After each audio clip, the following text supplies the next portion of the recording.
Shalom Bapak Ibu dan Saudara yang terkasih di dalam Tuhan Yesus Kristus. Berjumpa kembali kita di dalam program Renungan Harian GKI Kebonjati bersama saya Frida. Semoga kita semua pada hari ini sehat, sukacita dan merasakan sapaan Tuhan di dalam aktivitas kita hari ini. Bapak Ibu dan Saudara yang terkasih di dalam Tuhan Yesus Kristus tentunya, tentu banyak dari kita yang sudah sering mendengar peribahasa yang berbunyi demikian. Gajah di pelupuk mata tidak tampak, tetapi semut di seberang laut tampak. Dan peribahasa ini dapat dipastikan banyak dari kita juga sudah memahami arti dari peribahasa tersebut. Peribahasa ini Bapak Ibu dan Saudara memiliki arti yang artinya adalah kesalahan diri sendiri tidak terlihat, namun kesalahan orang lain terlihat. Kesalahan yang bahkan tampak sangat kecil, kita dapat mengetahuinya. Kita dapat mengetahuinya dengan jelas dan dengan detail juga. Peribahasa ini hendak mengatakan memang melihat keluar lebih mudah dibandingkan melihat ke dalam diri sendiri. Kesulitan untuk melihat diri sendiri ketika ada waktu untuk mengintrospeksi diri, jangan sampai merugikan orang lain. Perihal merugikan orang lain tampak pada bacaan kita hari ini yang diambil dari Roma 14 ayatnya yang ke-13. Roma 14 ayatnya yang ke-13 berbunyi demikian. Karena itu, janganlah kita saling menghakimi lagi. Tetapi lebih baik kamu menganut pandangan ini. Jangan kita membuat saudara kita jatuh atau tersandung. Memang melihat keluar dan menilai seseorang bahkan untuk bagian terkecil sekalipun tampak mudah sekali. Akan tetapi jangan sampai penilaian kita jatuh kepada bagian menghakimi seseorang.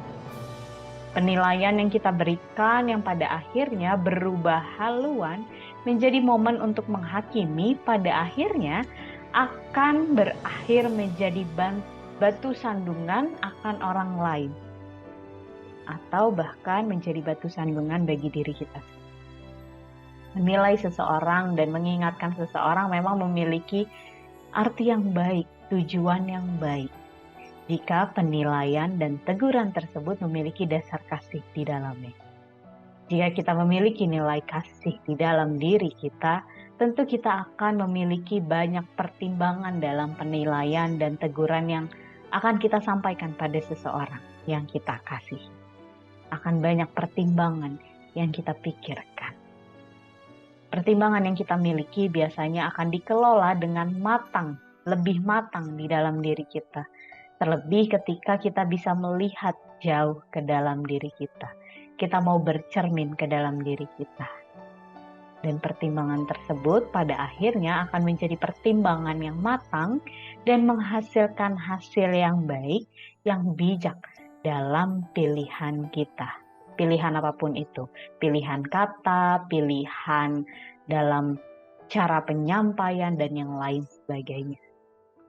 Kemudian, bagaimana caranya kita bisa menjalani hari dengan bisa melihat jauh lebih dalam di dalam diri kita, dan yang pada akhirnya nanti bisa menghasilkan hasil yang baik dan bijak?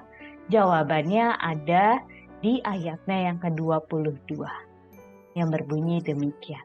Berpeganglah pada keyakinan yang engkau miliki itu, bagi dirimu sendiri di hadapan Allah.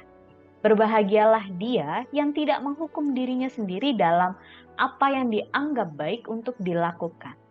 Ayat ini mengingatkan kita apa yang kita pikirkan, apapun itu yang telah kita pikirkan secara mendalam, dan tentunya pemikiran yang memiliki dasar kepada Allah akan menghasilkan hasil yang baik dan tidak akan membuat kita menyesal akan penilaian kita atau keputusan yang akan kita ambil nantinya kelak. Penilaian atau keputusan yang terkait dengan dirinya sendiri atau bahkan keputusan untuk orang lain. Tidak akan ada penyesalan kalau kita mengambil pilihan dan pemikiran yang matang di dalam Tuhan. Oleh karena itu, Bapak, Ibu, dan Saudara yang terkasih, selamat melihat ke dalam diri jauh lebih ke dalam diri kita dan untuk menghasilkan hasil yang baik. Tuhan Yesus memberkati kita semua.